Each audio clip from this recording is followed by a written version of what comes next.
I would like to welcome in NewsNation senior national contributor, Lieutenant General Richard Newton. Thank you so much, General Newton. Great to see you again.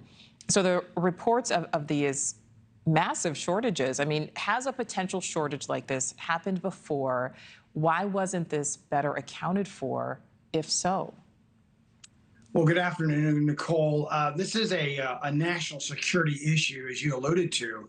The stockpile of munitions, in this case, as reported in the Wall Street Journal earlier today, the Standard missile, which goes aboard our ships, it's an air defense missile, very precise, very capable, and has been used extensively, certainly in the Mideast, since that brutal attack by Hamas on October 7th of last year, not only to help defend Israel, but the Houthis, who've been really put global shipping in harm's way in the Red Sea. We've used 100 or so or beyond attacks that the Houthis have conducted against global shipping as well as U.S. Navy ships. And so they've been used not only in the Red Sea, but also to help, as you alluded to, defend Israel. So it's quite a challenge. And so it's what we call a zero-sum game. There are prolonged conflicts that we perhaps not anticipated, certainly in Ukraine against Russia, but also with Israel. Now going beyond a year, engaged with Iranian proxies and Iran itself. And so our stockpile of weapons, in this case, the Standard missile, is being slowly depleted. And, and Lieutenant General, we know we have been, providing aid, but worst case scenario, what could happen? Well, right now, the U.S. is trying to increase its production of these type of really precision Standard missiles, as we see here on our screen. Secretary of the Navy Del Toro back in May made a very strong case to the U.S. Congress, not only to the Congress but also to the defense industry, to increase production. The fact that we need to make sure that we are prepared. This takes the level of effort from the administration, but the Congress and defense industry to make sure that our men and women are supplied with the arms they need, but the ammunition.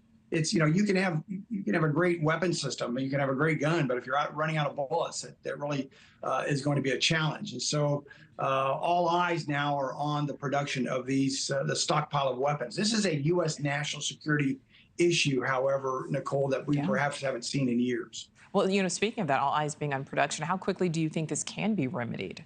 I mean, we can't make these missiles in a day, so. We can't, and they're very high end, they're very precise and very capable, and we just can't turn around the production lines. We there are things you can do at the Pentagon. You can streamline the procurement process.